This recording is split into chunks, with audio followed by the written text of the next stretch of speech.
Welcome to this duo episode of the Align Founder podcast. I'm joined here by Mr. René for a spicy episode, hopefully, on the topic, can I be fully honest? And we're going to be exploring why is it important? Why should I even bother being fully honest? What are the benefits of that and the downsides of not being honest? And then a couple of juicy situations that have crossed our paths in the last months that we'd love to share and talk about, and maybe give some tips for being more honest and authentic. Yeah, just to put it really simply, my start with the topic of honesty was a couple of years, maybe 6-7 years ago. There was a friend who recommended the book of Jordan Peterson, and there was 12 rules for life, and one was about honesty. That made me realize that I was actually manipulating a lot because I was simply afraid to show You evil person. myself. Yes, I'm very evil. No, but I was definitely manipulative to still get what I need, but without having the risk of people judging me or disliking me. So I was like twisting it. But what that did was, and what he talks in the book about, is like honesty gives you so much freedom because if you're just honest, you don't have to worry or think about to uphold any scaffolding that you have built with different people, and so they don't expose you for your lies. If you're just honest, I just say what I say, what I feel, so I don't have to worry about somebody saying, oh, but you said that, this or that. And this was really putting me under stress, not knowing or remembering who I was with which friend or in which group of friends or which business environment. And then, of course, there's the other side of how honest am I going to be in which situation? Because you don't have to lie ever. Yeah. But then being vulnerably honest is maybe not the right thing to do at the cocktail party for a business networking event in the first moment. Yeah, sure. But maybe it is. Choose your adventure. Yeah. Well, we'll get into in a moment the different levels of honesty that we can operate at. But the main reasons, I think, why someone would want to be more honest or fully honest even. First one is deep fulfillment. So, getting to be yourself and enjoy yourself and life and others as you, truly as you, because you know that you're showing up fully and you get to show all parts of yourself. There's no roles that you need to uphold. Second one is from that creates a level of freedom. So you get to be fully open, fully yourself. From that, number 3, you get to create real connections. So you attract in people that are fully aligned. You ultimately push away people that aren't aligned, although that can be scary for people in the beginning. Yeah. And, not having to play these roles and to, hide yourself all the time lets go of, stress and anxiety, which is number 4. So, I don't need to think about what's the story I told to this person or that person, or even to myself to, uphold this scaffolding of different personas that we've built, different versions of ourselves to different people. So I think our experience is pretty good, like you already mentioned a bit of your experience. And I think there's this, nuance that I think I've found between thinking I'm being honest and then the actual reality of what does it actually mean to be honest, both with myself and with others. So, there's this thing of like trying to be authentic or at least appear authentic, and then actually, like paradoxically, it can actually create more distrust because people can sometimes clearly tell that we're not being real or honest. And then they go, well, actually it creates more distrust, which is the opposite of what we're actually trying to do. We're trying to get people to trust us, but then they know that we're bullshitting, so they actually trust us less. Yeah. And the ego then needs to create a story to cover up, which I think you had some experience with as well. Yeah. In the past days. Which example do you mean? Well, you had some girl calling you toxic positive. Oh, yeah. I thought you mean the past few days, but No. like in the past. Yeah, this was when I had my company in Greece, which was obviously a party company in a beautiful island, and people came there to have a good time. And I was this persona that was always happy. Everything was perfect. Every party was the best. And this girl, she told me like years later, back in the day, I found you were toxically positive. So, and what we talked about and what it meant was I was always in such a good mood. Everything was great. Everything was perfect to a degree where some people couldn't believe that anymore because that's not real. Yeah. So they didn't trust me and they thought I'm fake, which ultimately I was. Maybe 70% of the time I was actually happy to be in this amazing place having great parties, but not always. And I just needed to tell that to myself that everything is always perfect. And it doesn't feel right in the long run. And like people can kind of see if like that happens, you're not being fully honest, they see you lying to yourself and that you're kind of out of touch with reality and therefore don't trust you, you know? Yeah. So I think this is where, you know, honesty can be a really powerful sword that we can bring in, that we can actually elevate our other people's opinions of us, which is actually often the thing we're trying to manage, you know, somewhat haphazardly through, you know, not being fully honest and trying to present a perfect image all the time. Yeah. So the question is, why would someone have barriers to being fully honest and sharing like a false truth or half the truth or less of the truth instead of being fully real and raw? Can be different reasons. I would say, first of all, judgment, being laughed at, being judged. Yes, a fear of judgment, yeah. Fear of judgment. Then actually, some people I talk to who have made bad experiences in the past is saying, if I'm vulnerable and fully honest, this can be used against me. If you're with a narcissist, for example, this person will then use your weakness against you as a weapon. And just being rejected in the authenticity. Also, if you show your true self, if you show something that's difficult to share, and then you're rejected in that hurts way more than if you're rejected for something you're pretending to be. Sure, yeah. So there's shame, feeling not safe, you know, so a false sense of safety maybe by maintaining this barrier, you know, and this mask. Usually from the past, learning patterns of people pleasing or playing personas, roles, thinking that like that's what we need to do. And I know in the past, for instance, I used to maybe not be honest and still maybe be rejected. So I'd say, well, if I'm rejected for this thing I think they want, then imagine if I was really real. I'd be rejected even more and it would hurt even more. Yeah. You know, so there's just trying to maintain this thing to not be criticized, not laughed at, or to try and win love and acceptance.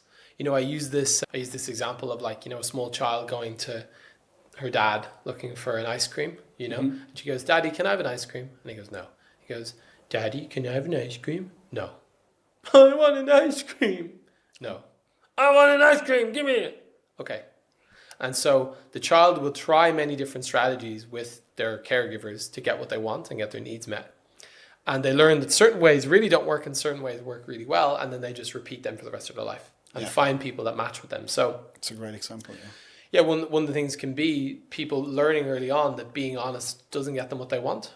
You know, it's not okay to be honest, but if they change and shift themselves. If they're angry, for example, then they get it because the other person can't handle somebody who is angry. Yeah. And that works. Yeah, and then they attract more of them. So in this case, you know, with being fully honest, maybe they learned at some point it's not okay to be honest, but it is good if we pretend everything's good all the time and we actually see our parents maybe putting on this toxic positivity all the time. Yeah, everything's great. You know, my head is hanging off, you know, my head's been chopped off. I'm like, yeah, it's all good, you know, just stick it on, you know, it's fine, you know. And like there's some kind of like nobility in doing that, or that actually makes everything better by pretending it's okay. Yeah. And I think in relationships, I think everybody says if you talk about a romantic relationship, what's important to you, trust and honesty. Like almost everybody would say that. But there's actually two sides to that coin. Number one, am I even able and do I dare and have the courage to be fully honest, even if I risk saying something that I might think the other person doesn't like? So that's my part. Mm-hmm. And then the other part is that I can also ask myself as a partner, do I make it difficult or easy for my partner to be honest to me? And do I punish them for giving me feedback or criticizing or speaking up for something that I'm currently not giving them? Yeah. Because that's the other side. If constantly you're being defensive and punish the other person for being honest, of course they will stop being honest. And what happens then is they feel not heard and seen. And you start to think what's really going on inside of them, maybe fill in the blanks, think about worst case scenarios, and the relationship goes down in a spiral. On the other hand, if you can say everything you want to say, it feels super safe and free and so much better. Yeah, there's some level I think of like, in order to be honest, we also need to have the self-awareness to sit with ourselves and am I really being honest to myself? You know? So in those cases taking a moment to like, whether it's looking at ourselves or receiving feedback and saying, can I really look at this instead of trying to protect myself and be this toxic positive all the time? On a bigger level, I think in society, the baseline of like how honest we are is pretty low. Yeah. You know, in terms of people putting on a front or pretending as to what's actually happening. Like we have this example we'll go into where like on a surface level cocktail party situation, most people aren't going to drop into actually sharing what's really there for them. Yeah, it's all good. Yeah, it's great. Yeah, it's challenges sometimes, but you move on. It's all good. And we're kind of like almost like allergic to the honest truth. And if someone is really open and honest, it's almost kind of like it seems extreme. Yeah, it's weird. Yeah. Yeah. It's shocking. And so like one example would be if a friend invites you to a birthday party, for instance, and typically maybe in the past what we might have done is like, say, oh yeah, like immediately recognize I don't want to go, but then say, yeah, cool, sounds good, and then already be formulating a plan to get out of it. Okay, well, I won't tell this person that, and then, the day before the event, I'll message them and say I'm really sick, but then I won't be able to leave my house the next day, just so no one catches me. I can't post any stories on social media. Exactly, they might see it, yeah. So there's this constant, like, double life, like, that's been led, and it's pretty stressful and challenging to maintain all of these scaffoldings as we talked about. Yeah, I had a recent situation that was just, again, a great example. And I have done that also with friends. It was virtually impossible for me to be honest and tell somebody no in the past. And I would do what you just said. But then I knew, okay, I have to come up with another excuse next time. Or I already knew that this will constantly bother me. And it will be repetitive. Instead of me saying, hey, I actually don't have capacity at the moment. And then they actually being understanding. Like I made this experience now. If I really was honest, said, hey, listen, I just want to let you know, I'm sorry that I haven't been in touch as much, but it's just a lot going on for me right now personally. And I don't have capacity for social engagements and too much online communication now. I'll reach out when I have more capacity again. I hope you understand it's not about you. Amazing feedback. And I'm done with it. I know I'm done. And if I don't do that, it happens over and over again. Yeah. And one, like, funny thing I'm going to share from my dating story, which showed me my old pattern so strongly. I met with somebody for a coffee. It was like literally half an hour coffee. And I knew after like 1 minute that this wasn't for me. But then towards the end of the conversation, I sensed that she was more interested than I was. And I already knew I don't want to see her again. And then we said goodbye. And then I had this desire to kind of complete it and send her a message.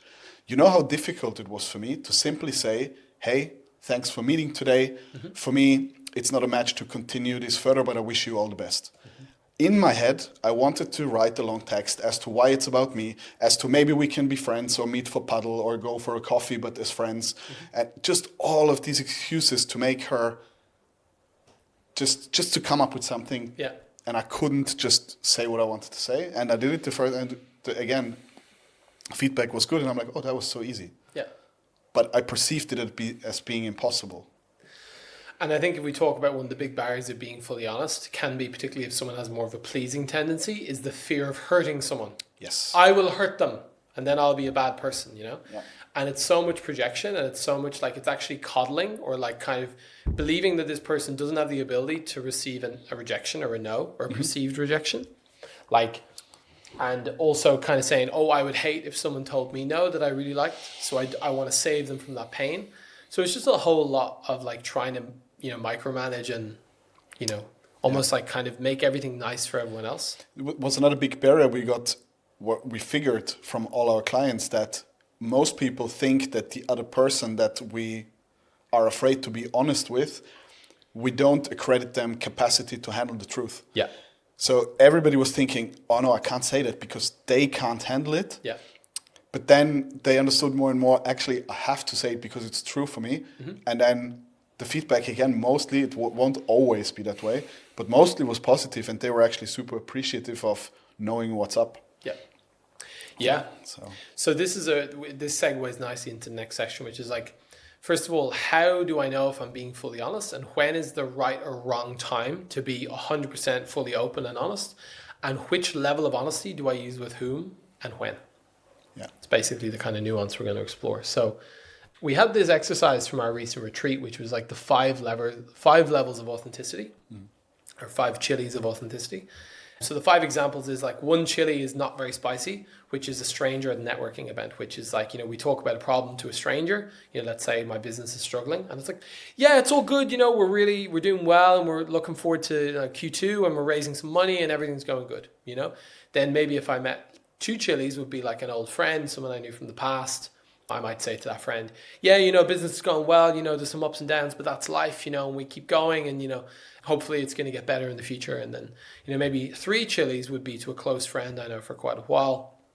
The 3 chili explanation to that friend of my business might be something more like, yeah, we've had some challenges, a couple of employees left, and that was really tough. And actually, our sales dropped, and we're kind of actually not, we're not profitable anymore. And, it's kind of tough, but I really trust, that we can kind of pull ourselves out of this and do this, and it's going to work out, So it's kind of still, it's sharing more detail, more vulnerably, but still coating it with some positivity.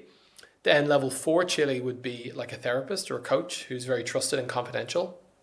And that would be, really kind of being able to be more vulnerable and raw and say, yeah, I'm actually kind of scared. I have some fear that it's not going to work out. And actually, I don't know what's going to happen if it doesn't, and I'm trying to think of some options of what I can do and ways we can restructure. And maybe we're going to have to sell or let go, or sell this building or let go of this person. It's going to be tough, and it's a challenging situation. So it's even more open and real about emotions. And then the 5th layer of kind of authenticity and honesty in this case would be, when I'm in my closed door, in my room by myself, how honest can I be with myself? I'm like, fuck, I'm really scared that this isn't going to work out. I'm going to be a failure, and everyone's going to laugh at me.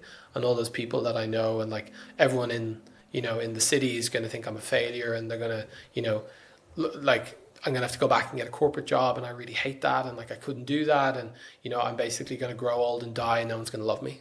That's kind of on a really deep level what could be happening.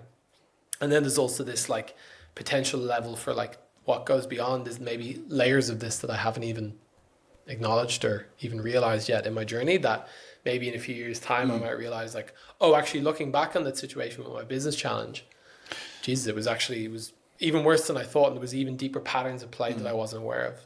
And what do you do with this layer 5 if you have access to it, actually? So what's the value now that you realize that? What do you do with it?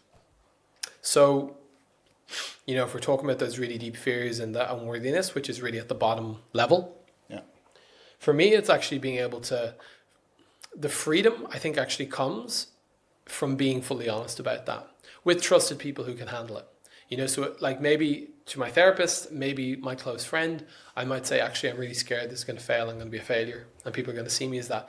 And as soon as I actually say that to somebody, it kind of dissipates the energy. So I'm holding on to all this deep stuff, believing no one can see me in this. I'm a failure, shameful, etc. I need to put on this positive face. But actually being open and honest and vulnerable, first thing is it makes me feel way better because I can relax. If it's received well, people go, oh shit, I didn't know that. Wow, no, it's all good, And just being received in my deepest level, it kind of takes away some of the charge that's building up inside. It lets the steam out. The second thing then is actually, we usually find others will probably then open up more about their fears. Yeah, actually, I actually feel the same. And we could be looking at someone else on Instagram or whatever and saying, wow, they got the perfect life. They got the family, the kids, the big house, the cars, and they could be having the exact same experience. So I often find that by being fully honest, it usually opens them and the door for them. They then realize, oh shit, this person is also on that level, and I can share things I never shared with anyone before. And not feel like an outcast and a failure. Like on the retreats, how often did the guys say, oh, seeing all of these successful guys, and they too have fears. They too have challenges. And I'm like, it's not just me. It's like a shared thing. And I feel like then it's much easier. It feels much easier, lighter, and okay, we're all in this together. Yeah. So, yeah. Totally. So what we've done is to really hammer home some of these pieces on being fully honest. And when is it the right time to be honest? Mm-hmm. We've created 1 or 2 scenarios here, which are really fun. So I'm going to read out this scenario. And if you're listening at home, I want you to kind of just close your eyes and imagine you are in this situation, whether it's in the business or in a relationship. And just think about for a moment after each one, what you would do and how honest you feel you could be and how you would tackle this situation. What level chili would you use? So situation number 1, in your company, a key employee has confided in you about their dissatisfaction with certain company policies. You really value this person's input and you want to address the issue, but sharing this concern with your co-founder or the leadership team could make you seem critical of the company. How do you decide whether to raise the issue to, your team or to handle it quietly to avoid creating friction? So you got this topic, you're not sure how to go about doing it. What level of chili do you actually then go to your team with? Or do you even say anything to your team at all and try to fix it behind the scenes to not potentially create any negative challenges? I think, it depends on the situation. My personal choice, the way the person I am now and the trust I have in my ability to communicate, I personally would go rather deep, depending a little bit on the person and on the situation. And I think what's important here for me, if I'm being vulnerable, and I like to be vulnerable because I like to be real, I need to also know that I have the capacity to, despite challenge and despite talking maybe about fears and emotions, knowing and also conveying to other people that I can still hold myself in it, that I have the capacity to be sad or be angry, but still do the right thing. Because I think there's an energy behind, am I actually complaining? Am I going into victim mode and say, I don't know what to do? And you get very, very vulnerable, so people lose trust in you. That's a problem, especially in business. But if you can say what's alive for you, but you still have your shit together, basically, I think that's, for me, the most powerful, because then we can get to the bottom of things, then we can have real, honest conversation, and we can create a better outcome and a better connection. But then there is people who cannot handle that. And in a business situation, often you cannot choose who you work with. If it's a supplier or something and you need to work with them, you need to meet them where they're at. If it's your romantic partner, you have a choice. So there I would always go chili 5 or chili 4. And with a supplier who is just somebody who doesn't receive that well, I would probably keep it surface level. Yeah, it was probably not a direct answer to the question. No, it's good. It's good. And I think, with this, the main issue or topic here is how do I share this challenging topic with my leadership team or my co-founder in a way that doesn't make me seem critical of the company. So, what we're talking about in this situation is an opportunity for the opposite party to take things the wrong way. And what I always find is in these situations is speaking from the perspective of I. Okay, so what that means is if I speak from my experience always, or as much as I can, it gives less opportunity for people to get triggered. So for instance, in this example, let's say this employee, I wanted to talk about them and I said, this employee brought up all these really negative topics and I really, they really brought this and I think it's challenging and I don't know what to do about it. And, it's kind of maybe not taking full responsibility for how the person feels about it. So they could try to put it onto this employee and make them seem bad. Or they could try to basically speak to how the company's wrong. And I think this is fixed and we need to fix it and it's not good.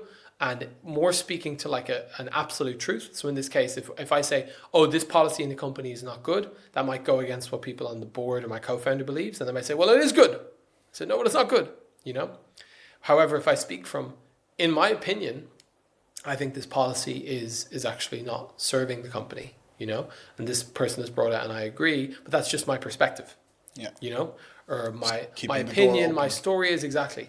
And it makes it less about a truth, this policy is bad. It's more about my take is, or my opinion or my view is that this policy is unhelpful.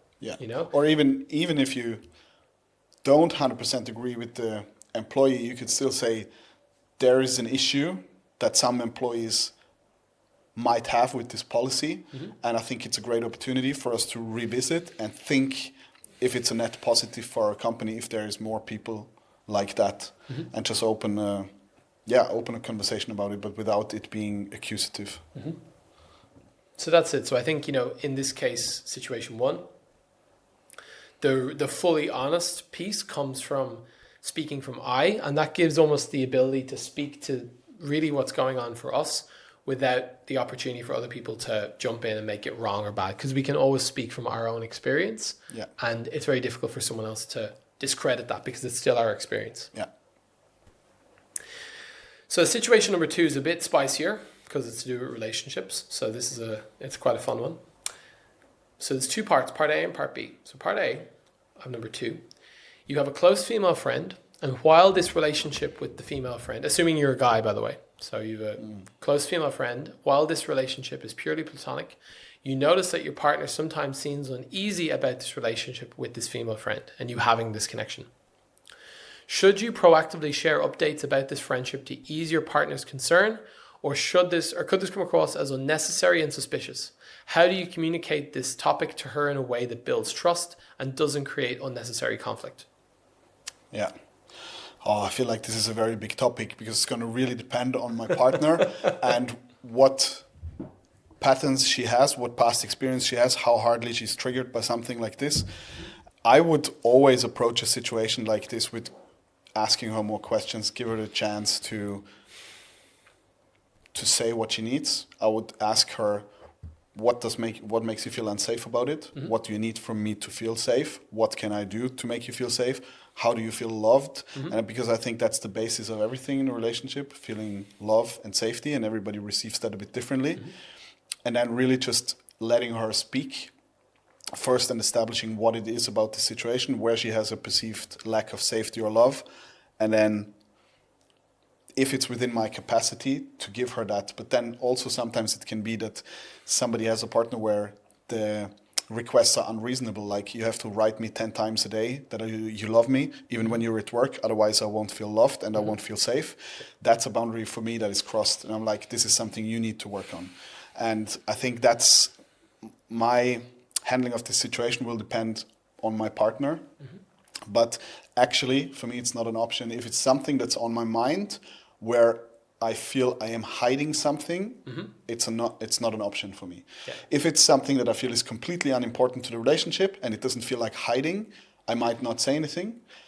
If I feel like this is something that if she would find out, she would get triggered, mm-hmm.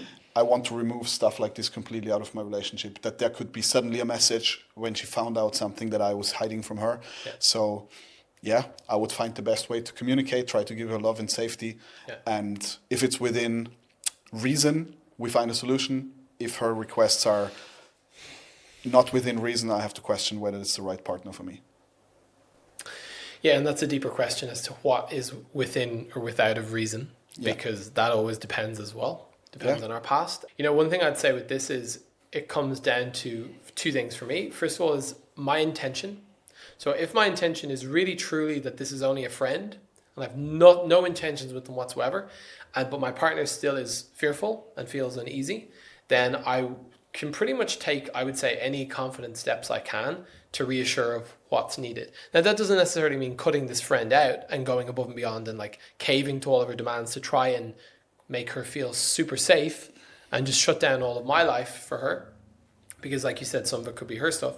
But if I know, for instance, that she had a partner in the past that cheated on her with a friend that he said was a friend, yeah, that would be fair enough. You know, I'd say, okay, totally. There's clearly a trigger here. So I would go out of my way to communicate openly about what's happening in that and my intentions. And I would do that in a really clear way that was really respectful and let her know time and time again that I was putting her first. Yeah.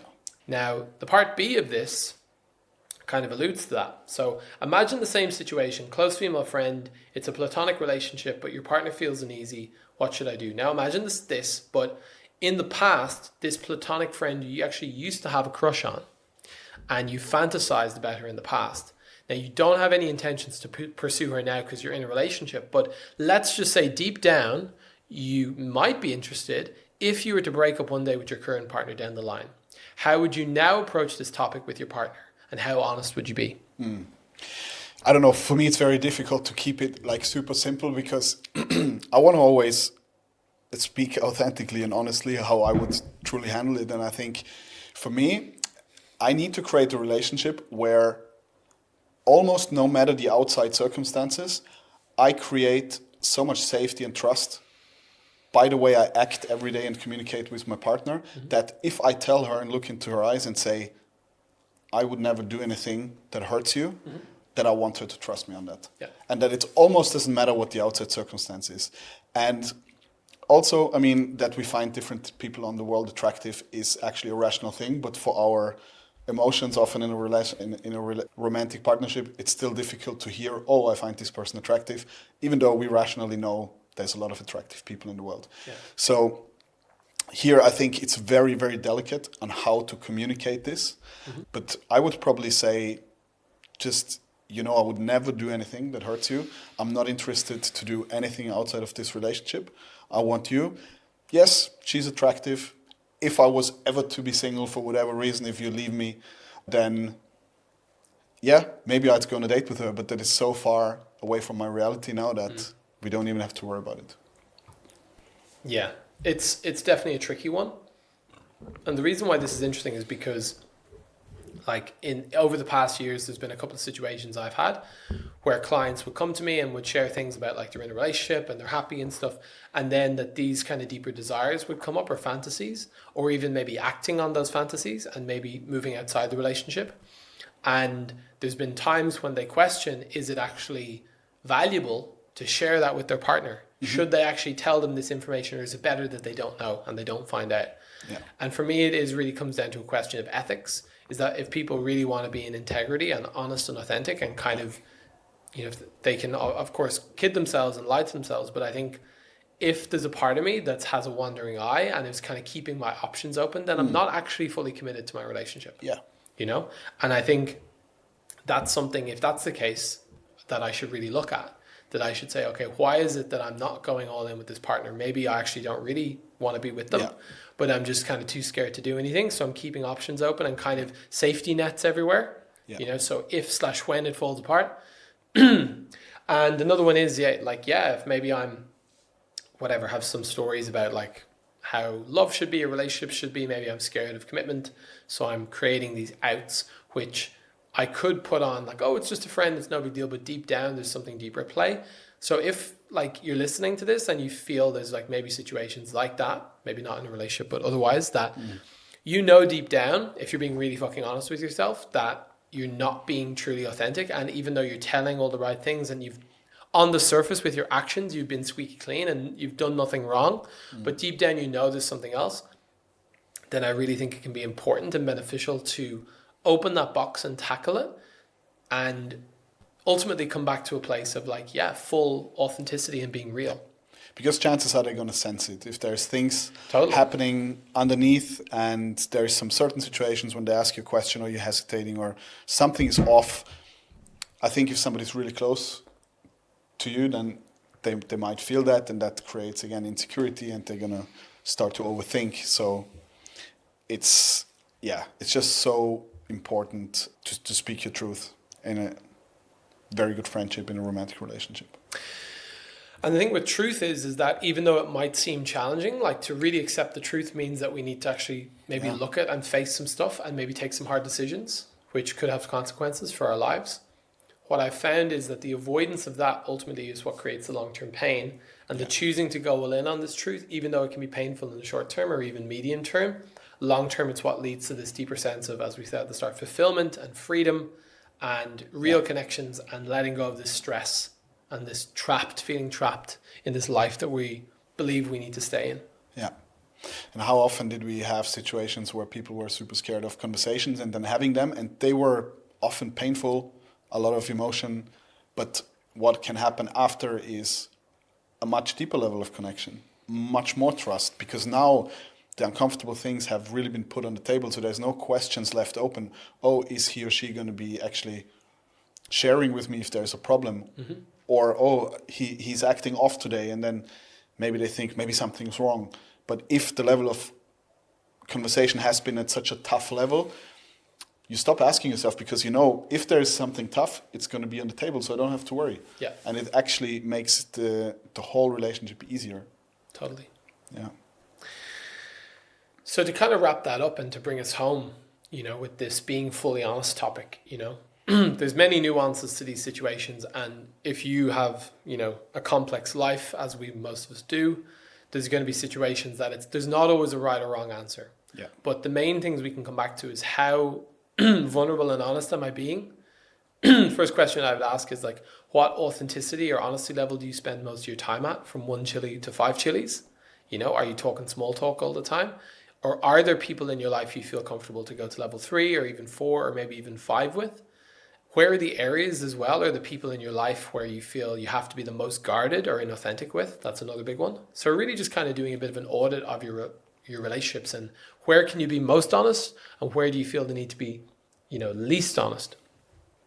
And then finally, just like this relationship example, what's one topic that's actually quite edgy and vulnerable and makes you sweat to even think about other people knowing about it or sharing it with someone? And typically, if you can think of that, like what's that one thing that is kind of hiding in the background that you know is there but don't want to look at, that's usually a really nice thread to pull to get some deeper insights into where the growth is and where the potential freedom can actually lie beyond. Absolutely. Yeah. We got a few of those. Still a few coming. So that's us. Thank you for joining me today. As always, if these topics were intriguing or interesting to you, we've got plenty more on the topic. We also just recorded a podcast on the 5 lessons from our 10K in 10 days retreat in Bali. So you can fully honest, talking about the high price. Yeah, there's a bit more authenticity stuff in that episode. I highly recommend it. If you're interested in finding out more about our offers and our retreats, you can go to reallyaligned.com. You can go to our LinkedIn, Instagram at reallyaligned. Give us a message at contact@reallyaligned.com, and myself and René would be happy to answer any of your questions. These are topics like authenticity and honesty and stuff that aren't solved overnight, but in the likes of a retreat is a really good place to dig in and to find out on a deeper level who we really are and what drives us, so that we can be at this more 3, level 4, level 5 chilies with more people in our life. And just as a reminder, to help you get there, we are still also doing breath work. And our very particular method of breath work combined with body work. So now we talked a lot about coaching and the self-development aspect, but yeah, we're not only talking, we're also doing some embodiment work. Totally. So if you're in Germany, I'm going to be there like just about 5 months a year. So happy to meet up and give you a try. And that's really the tool that kind of gives access to these deeper levels of honesty as well. That sometimes in the mind we can think we're being honest, level 5, but actually it's level 2.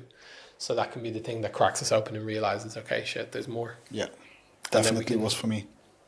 Totally. Nice one. Well, thank you for listening, and we'll see you on the next episode. See you later. Bye-bye.